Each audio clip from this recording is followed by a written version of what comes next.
ये फोटो देखो, ये मुंबई के धारावी की फोटो है जिसमें एक तरफ छोटे छोटे मकान और झोपड़ियां बनी हुई हैं, वहीं दूसरी तरफ बड़ी बड़ी कॉर्पोरेट बिल्डिंग्स और लग्जरी अपार्टमेंट्स बने हुए हैं और दोनों के बीच में लाइन एकदम साफ नजर आती है। और एग्जैक्टली यही हाल अभी हमारे देश का भी हो रखा है। नए साल में ऑक्सफैम ने हमारे लिए एक तोहफा भेजा है उनकी नई रिपोर्ट के रूप में, जिसका नाम है सर्वाइवल ऑफ द रिचेस्ट। इसमें दुनिया भर में बढ़ रही इकोनॉमिक इनइक्वालिटी को बड़ी अच्छे से समझाया है और इंडिया के बारे में इन्होंने 4 पॉइंट्स में अपनी बात कही।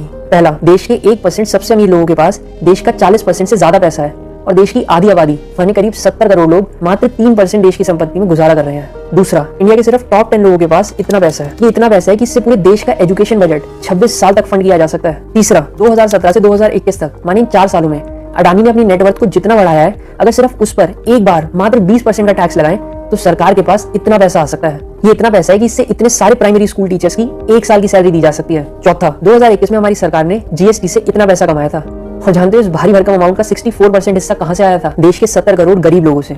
और मात्र 3% ही इस भारी भरकम अमाउंट का आया था उन 14 करोड़ लोगों से जिनके नाम देश की अमीर और सबसे अमीर की लिस्ट में शामिल होते हैं। क्या हुआ, नहीं खोला?